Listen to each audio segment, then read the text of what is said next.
The term made in Tennessee refers to many food and drink products, from moon pies to soda pops. On our next stop, Gretchen Bates explores a Kelso business that's making a name for itself with a regional twist on a tropical spirit. When it comes to distilleries, most of us automatically think of Lynchburg. But if you're looking for a drink from the islands, in the hills of Tennessee, the folks in Kelso know a lot more than Jack.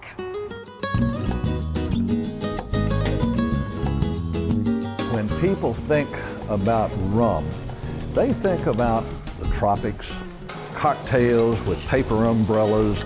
Phil Pritchard isn't the paper umbrella type, and this old schoolhouse will never be mistaken for a Caribbean resort.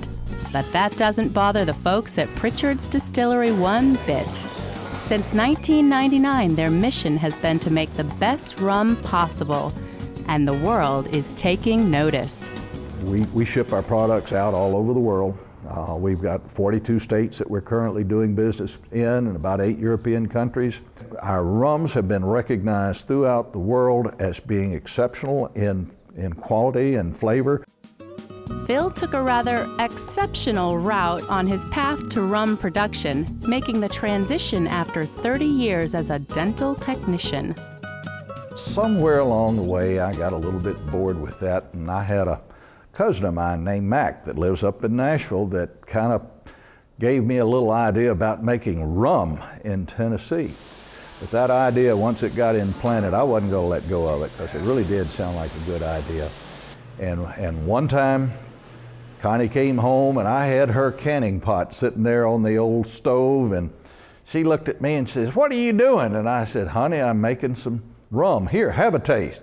She says, "Whoo, that's good." Oh my God! So I found out that I could actually make a rum.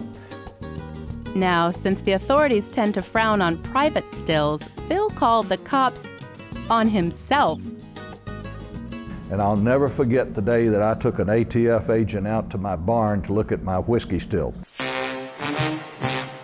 You talking about something that ain't natural, but he was a nice fellow. He looked at my operations, said, "Look like it's going to be just what you need to be doing, and go for it."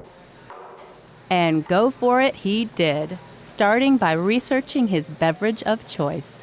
The investigation uncovered the sweet secret of Pritchard's rum, shrouded in early American history. America was the largest producer of rum some 250 years ago. We discovered there was something very different about those early American rums. And that clue came from Thomas Jefferson when he referred to rum as being the poor man's brandy. Their rums were made with a molasses that was about 90 to 95% fermentable sugars. It really makes a rum that is more at home in a brandy sniffer than it is a mixed drink. With our rums being made from the sweet molasses, it makes a rum that does not have that bitterness. And I suffer under the delusion that if you're using a rum to make a cocktail that you enjoy drinking it straight, wouldn't it make your mixed drink better? And that's the primary focus of what we set about to make here in Kelso. Phil applies that primary focus to a variety of spirited selections. There are a whole lot of people in this world that like flavored rums, and one of my favorite flavors was cranberry. So our first experiment into flavored rums was a cranberry rum, and the cranberry rum we found has been the real bartender's friend. Bartenders love my cranberry rum.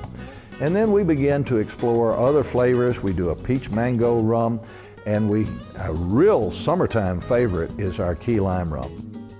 While Pritchard's has made a name for itself with its fine rums, the distillery also produces versions of Tennessee's most famous export.